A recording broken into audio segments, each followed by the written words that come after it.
It's January 27th, 2026. I should be asleep, I know that. But I'm not. I've been sitting here with a cup of tea that went cold, staring at my hands, listening to the rain tap against the window, like it's got something to say. Rain does that to me. It always has. Because there was rain that summer, too. And every time I hear it now, it brings me right back. I've been thinking about a summer from 1979 that never really left me. And I realized something tonight. Something I should have realized 50 years ago. Some stories don't fade. They just wait. So if you're watching this, thank you for staying. I'm not telling you this for attention. I'm not trying to be dramatic. I'm telling you because there are women out there, maybe you, who've carried a secret so long, it starts to feel like it's part of your bones. And I carried one. In the summer of 1979, I carried letters in my purse that weren't mine. And those letters almost changed the rest of my life in a way I didn't see coming. I was engaged to a good man, the kind of fiancé mothers brag about, pastors approve of, neighbors nod at like, well, she's set. And then, at a wedding in Washington, D.C., he looked past me like I wasn't even there. That was the first crack. And cracks, they spread. Now listen, before anybody decides what kind of woman I was, gentle plea, just hear me, because this isn't really a story about romance. It's a story about the most dangerous word a young woman can say, I promise.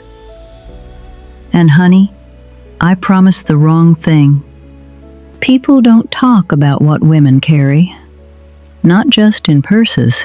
In silence. That year, my purse wasn't lipstick and gum. It was folded paper and fear. I'd feel the edges of those notes through the lining like they were alive. And every time I reached in for my keys, I'd touch the truth. Sometimes I'd think, just throw them away. But then I'd imagine Adam's face, that desperate look, and I'd keep carrying them. Funny thing is, I still choose purses with thick lining, like some part of me is trying not to feel paper again. That's how you know a story never really leaves you. I grew up in a town where your name traveled faster than your car. If you were 5 minutes late to church, somebody noticed. If you wore your lipstick a shade too bold, somebody whispered. If you smiled at the wrong boy, somebody made it your whole personality. And my parents, they loved me. They did. They weren't cruel people, but they believed in how things are done. And in that town, how things are done mattered more than how you felt. Back then, late 70s, girls weren't raised to ask, what do you want? Girls were raised to learn what was expected and do it without making trouble. But I had a dream anyway.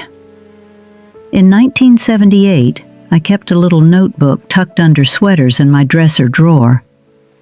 It had nursing programs, hospitals, little clippings, anything that sounded like a future I picked. I wanted to be a nurse so bad it felt like hunger.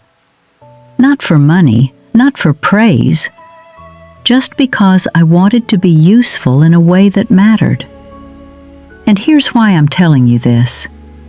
Because a girl who wants to heal people doesn't expect to become someone else's bandage. But that's what I became. And it started with a date I can still feel in my bones. February 3rd, 1979.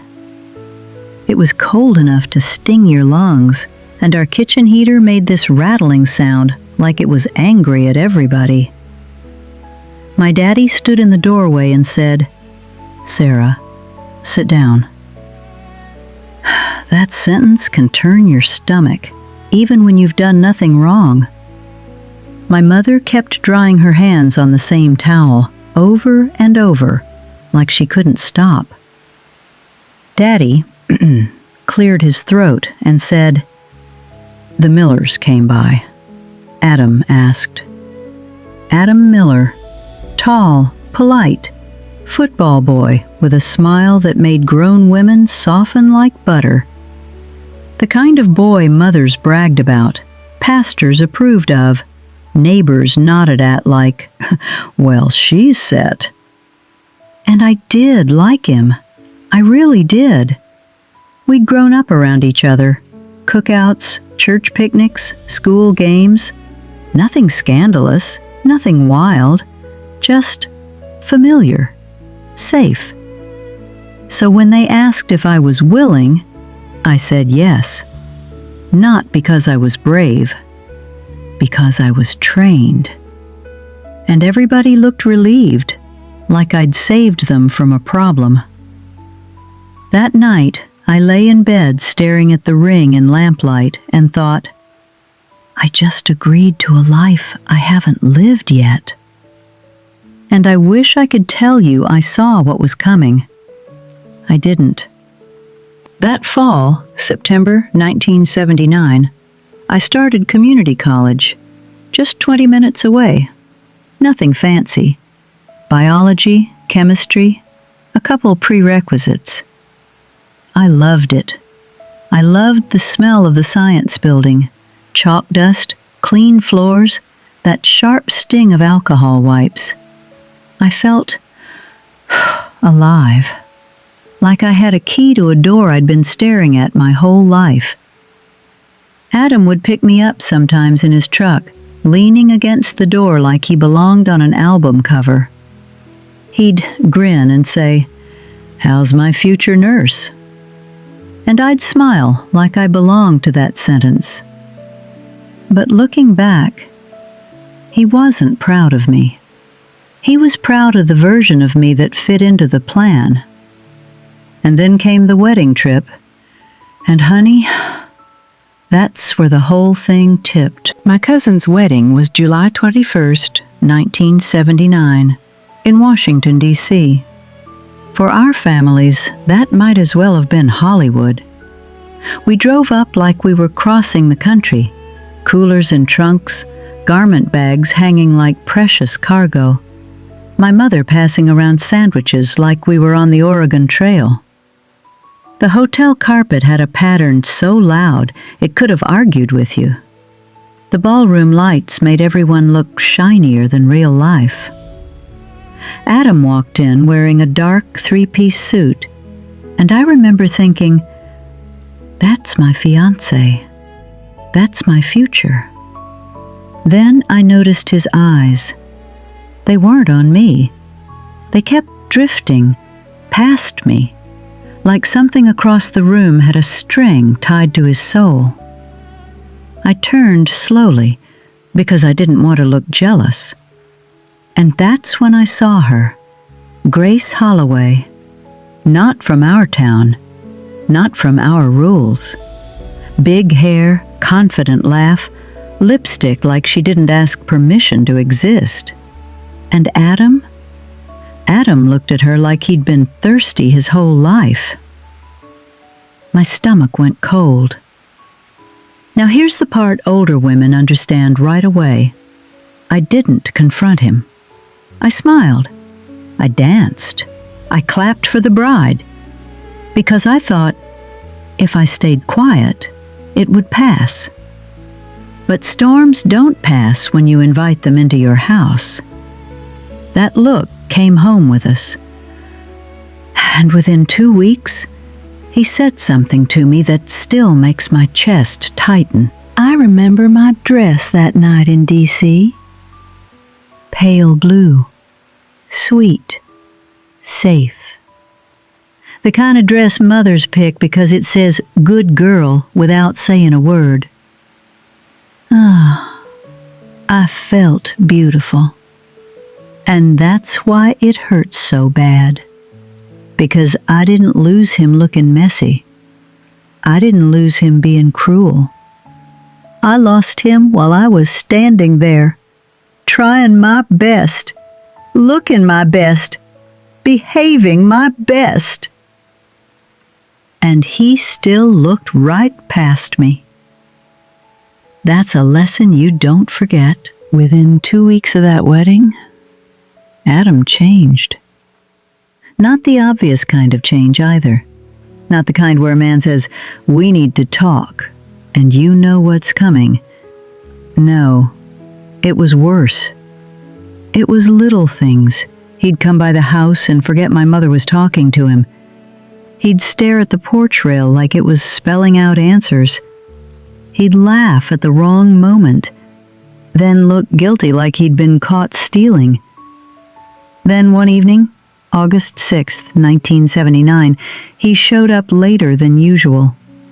He stood on our porch like he didn't know if he was allowed to be there, like he was afraid of his own shadow. I said, "Adam, what is going on with you?" He looked down at his hands and said, "Sarah, you're the only one I can tell." And he was right about one thing. I was the only one who would have sat there and listened without making a scene. Then he said, "I need you to promise something before I say it." Now you'd think a girl with good grades and a nursing dream would have been smart enough to stop right there. But I wasn't smart about love. I was trained. So I said, "Okay, I promise." And that's when he said her name. Grace. My chest tightened like someone pulled a drawstring. He started talking fast, like his mouth was running ahead of his conscience. "I can't sleep, Sarah. I can't focus. I don't even feel like myself. I swear I'm not trying to hurt you. I'm not. I don't know what's happening to me." Then he leaned forward, eyes sharp with desperation, pleading, "You're her friend, right?" he said. "You can help me. Just one note, just to see if she feels anything. Please?" I wanted to say, "Adam, you're engaged to me," but the truth? I was scared to say it. Because if I said it out loud, it meant I had to fight for myself, and I didn't know how. So I nodded, and he looked relieved. That's the part that still burns. He looked relieved, because my silence made his life easier. The first lie I told wasn't even out loud. It was in my head. He'll snap out of it. That was the lie. We tell ourselves lies like that because the truth is too sharp. The truth was, he had seen something in Grace that made him feel alive, and I couldn't compete with that. Not with a ring on my finger. Not with a promise on my tongue. My mother knew something was wrong. Mothers always know. She never asked me directly. That's what breaks my heart. She'd just do small things. Make me extra tea. Fold my laundry slower. Stand in the doorway like she was waiting for a confession. But she didn't push. Because mothers from her generation were taught the same thing I was. Don't make trouble. Don't talk about pain. Just survive it. Sometimes I think, if she had asked me one real question, maybe I would have cracked and saved myself sooner. The next day, he handed me a folded note like it was nothing. Like it wasn't a match headed toward gasoline. "Just give it to her," he said. "That's all." And I took it. Do you understand what that does to a woman? A young woman? It makes you feel like you're not a person. You're a service.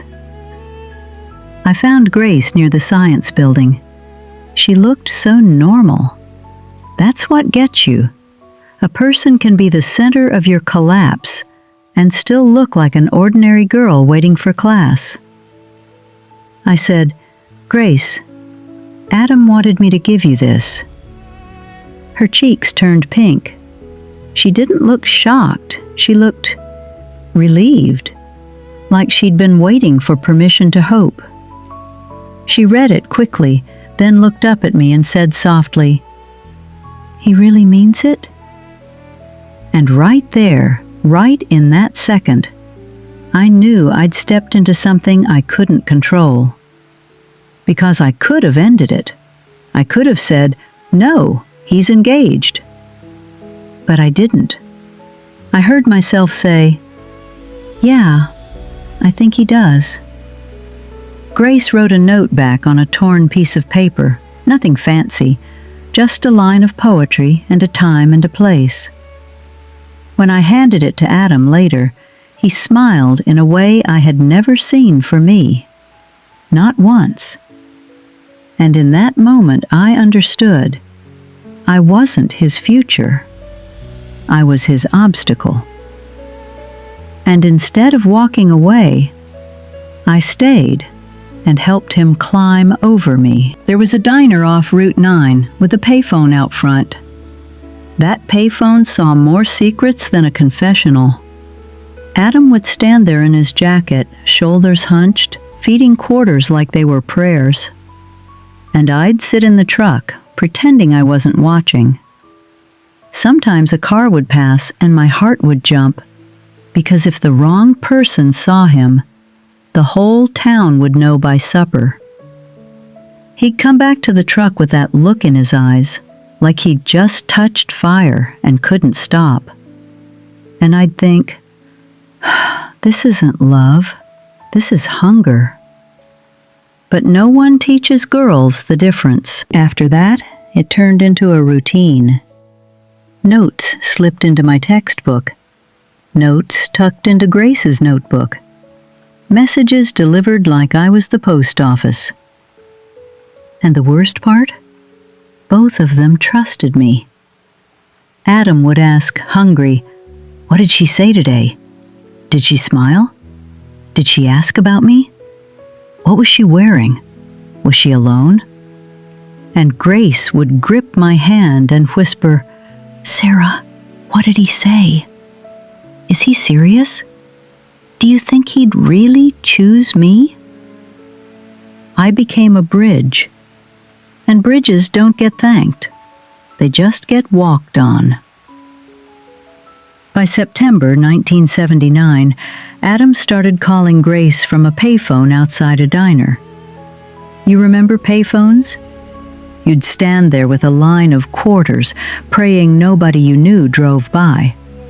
Because in small towns, privacy is a rumor. He'd call her, hang up, then come to me like I was his diary. And I would listen. I'd nod. I'd say, "She sounds good," even when my stomach hurt. And every time I did it, I told myself the same lie. This will burn out. But it didn't burn out. It caught. One night I sat on my bed with my shoes still on. I didn't even know why. I just felt like if I took them off, I'd be admitting I was stuck. I stared at the door and thought, I could run. Not far, not dramatic, just away from being the good girl who carries everyone else's secrets. Then I heard my father's voice in the living room, and I froze. Because girls don't just run. Girls disappear. And then the town writes the ending for them. So I stayed. By October 1979, the town started sniffing around. Because secrets don't stay secrets in small towns. They just change addresses. My mother would say, "You've been at school an awful lot." My father would say, "Adam seems distracted." Even the church ladies started watching us like we were a Sunday sermon. And me? I started disappearing inside my own life. I stopped laughing as loud, stopped talking about nursing, stopped making plans. I'd sit in class staring at the chalkboard, and all I could hear was Adam's voice asking about Grace. Sometimes I'd look in the mirror and think, when did I become a background character in my own story? That's the kind of question older women understand without explanation, because so many of us were taught to be good until we forgot we were allowed to be whole. I want to say this plainly. Grace wasn't evil. She wasn't some villain stealing a man. She was a girl with her own cage. And that's what made it so complicated, because I could hate her for my pain, but I could also see the fear in her eyes. And when you see fear like that, you can't unsee it. That's why this story doesn't have a clean villain. Just a lot of people doing what they thought they had to do. Church ladies can smell trouble the way dogs smell rain. They never accuse you outright. They just smile a little too wide and say, "How are you, sweetheart?" And you feel your stomach drop. One Sunday, Mrs. Henley, may God bless her and forgive her, touched my arm and said, "You look tired, Sarah." Not, "How are you?" Not, "Are you okay?" Just, "You look tired." Like she could see the weight in my bones. I nodded and smiled, because that's what we did. And when I walked away, I heard her something to another woman. I didn't catch the words, but I didn't need to. I remember one Sunday in late October 1979.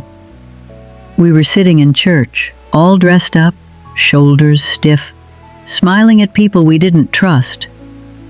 Adam sat beside his parents, looking like the perfect son, and he stared straight ahead, but his eyes weren't there. Do you know what it feels like to sit beside the man you're engaged to and realize he's somewhere else entirely? It's not a dramatic pain. It's a quiet one, the kind that makes your throat tight for no reason. That afternoon, I went home and played a cassette, some soft love song, trying to calm myself. And I remember thinking, if love is supposed to feel safe, why do I feel like I'm about to fall? That was the first time I considered walking away. But then Adam showed up that evening, and he looked so desperate. And I stayed. That nursing notebook I kept, I stopped opening it for a while. Not because I didn't want the dream, but because heartbreak makes you small. It makes you forget your future belongs to you. I'd stare at those pages and feel guilty, like wanting a career was selfish when my whole life was falling apart. Isn't that something? A woman will apologize for wanting to live. If you're watching this, and you ever put your dreams on a shelf for someone else's feelings, I see you. People kept saying I was set. She sat. Like my life was a table and the dishes were already placed. But nobody asked me if I liked the meal. That's what older women understand, watching stories like this. We weren't raised for joy. We were raised for stability. And stability is fine, until it costs you your voice. Then the hammer came down. November 12th, 1979. Grace found me outside the science building. Her face was pale, like she hadn't slept. "Sarah," she said, "my parents are arranging my marriage." My stomach dropped, not because I didn't believe her, but because I knew what it would do to Adam. "To who?" I asked. She shook her head fast. A man from our church, older, stable. My dad says it's settled. Then she whispered, like admitting a sin. My stepmother hates me. She wants me out of the house. She says I've embarrassed them. My dad listens to her. Grace started crying right there on the sidewalk. And here's the complicated truth. I felt sorry for her. I felt angry at her. And, God forgive me, I felt a flash of relief so sharp it scared me. Because if Grace was out of the picture, maybe Adam would come back to me. That thought made me feel like a villain. But I was a girl who'd been bleeding quietly for months. You don't bleed that long and keep your thoughts holy. Grace grabbed my hands and begged, "Please don't let Adam hate me. I need him to know I didn't choose this." So I went home, and I told Adam. At first, he laughed. "Stop messing with me," he said. "That's not funny." When he realized it was true, his face went empty, like the lights went out. He called her from the kitchen phone while his mother was in the next room. When Grace confirmed it, he hung up and walked to his bedroom without a word. I followed him. He sat on the edge of the bed, staring at the floor. Then he started crying. I had never seen Adam cry like that. He didn't cry pretty. He cried like something inside him snapped. And by the end of that week, his body started giving up right along with his heart. And that's when I realized the mess I helped create wasn't going to end with a broken engagement. It was going to end with somebody breaking for real. By the end of that week, Adam wasn't just heartbroken, he was failing. He couldn't eat, he couldn't sleep. His hands would shake like his body was trying to outrun his own mind. His mother kept saying, "It's nerves, he'll snap out of it." But I watched the color drain from his face day by day, and I knew this wasn't something you snap out of. So they took him to the hospital. It wasn't dramatic like TV. It was quiet. A rushed drive, a nurse with tired eyes, a clipboard, that smell of antiseptic that sticks in your throat. And there I was, standing in a hallway, the fiancé, who no one would ever suspect had helped build the very heartbreak that put him there. That's the kind of guilt that doesn't sit in your chest. It sits in your stomach. Because every time his mother looked at me with trust, every time she said, "Thank God he has you," I felt like I was swallowing glass. Adam lay in that hospital bed staring at the ceiling like it was safer than looking at life. Sometimes he'd whisper Grace's name like a prayer. Sometimes he wouldn't speak at all. And I stayed near his bed, holding his hand, pretending I belonged there. Because I didn't know how to stop it. I didn't know how to say, "I helped him get to her." And then, while he was still in that hospital, Grace's life started collapsing too. And that's where this story takes a turn most people don't expect. I ran into Grace on campus a few days later, and I almost didn't recognize her. Her shoulders were hunched. Her face looked thinner. Her eyes had that startled, exhausted look, like she'd been sleeping with one ear open. She grabbed my sleeve and said, "Sarah, I don't have much time." That sentence will freeze your blood no matter how old you are. I asked, "What do you mean you don't have much time?" She glanced around like she was being followed. "My wedding date is set," she whispered. "My stepmother is watching everything I do. My father, he won't look me in the eye anymore." Then she said something that changed my whole view of her. She said, "I tried to tell them I didn't want this, and my father told me I was selfish." Selfish. That word has been used to control women for generations. Grace's hands were shaking when she pressed an envelope into my palm.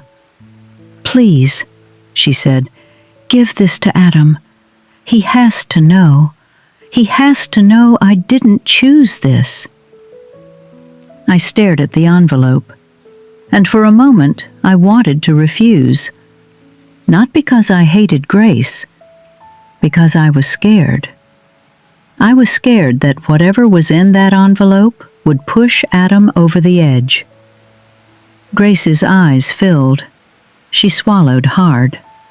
Then she said, almost like she was apologizing for existing, "If I can't have a choice in my own life, I don't know how to live it." Right then, I knew. This wasn't just a love triangle.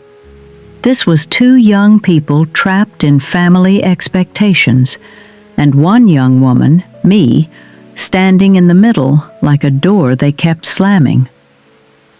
I went home that night and sat on the edge of my bed with that envelope in my lap.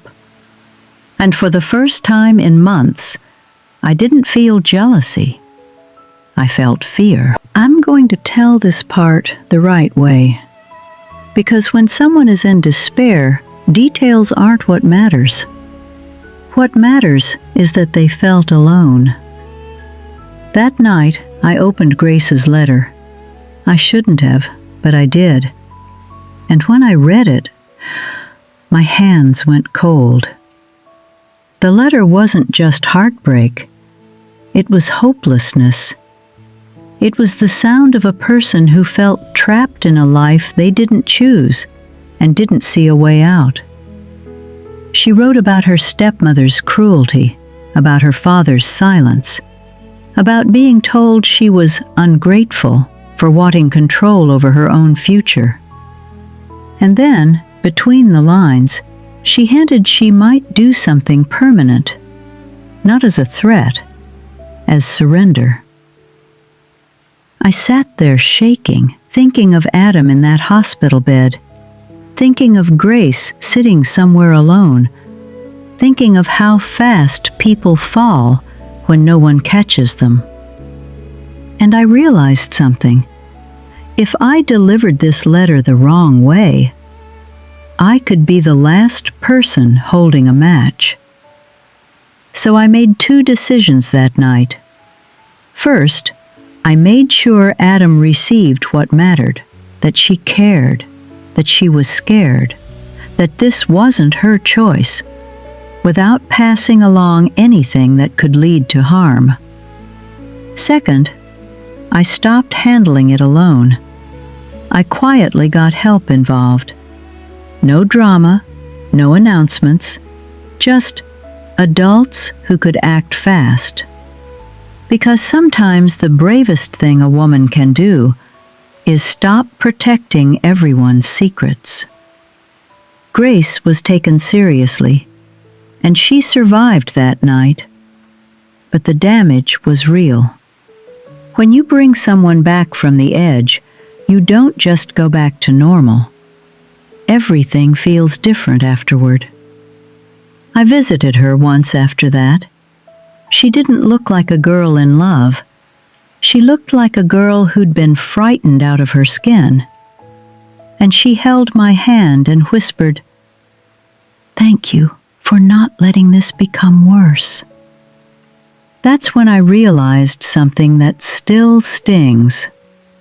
All those months, I thought I was sacrificing for love, but I was also sacrificing for fear. For the fear of being the girl who made trouble. And by then, trouble had already arrived. By January 1980, Adam came home. Thin, quiet, like someone had scooped the joy out of him. He didn't talk much. He didn't laugh. He just sat and stared at the same spot on the carpet like it held answers. And I stayed beside him, not because I was a saint, because I loved him, and because I didn't know where else to put that love. I made soup. I sat on the porch with him. I kept the radio low. Sometimes he'd say Grace's name softly. Sometimes he'd go silent for hours. And I listened, because I was practiced at listening. Then one night, March 9th, 1980, he was sitting there with a cassette playing some sad song, and he started crying again. Something in me snapped, not cruelly, honestly. I reached over and clicked the tape off. He looked at me like I'd done something unforgivable, and I said, "Adam, look at me." He did, and I said the truth I'd been swallowing for months. "You're crying like you're the only one who lost something."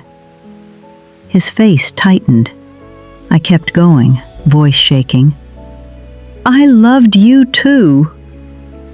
He blinked like he didn't understand. So I said it again, slower, like I was finally giving myself permission to exist. "I loved you the whole time." My face burned. Tears slid down my cheeks. "I carried your love like it was my job," I said. "I carried hers too. And nobody carried mine."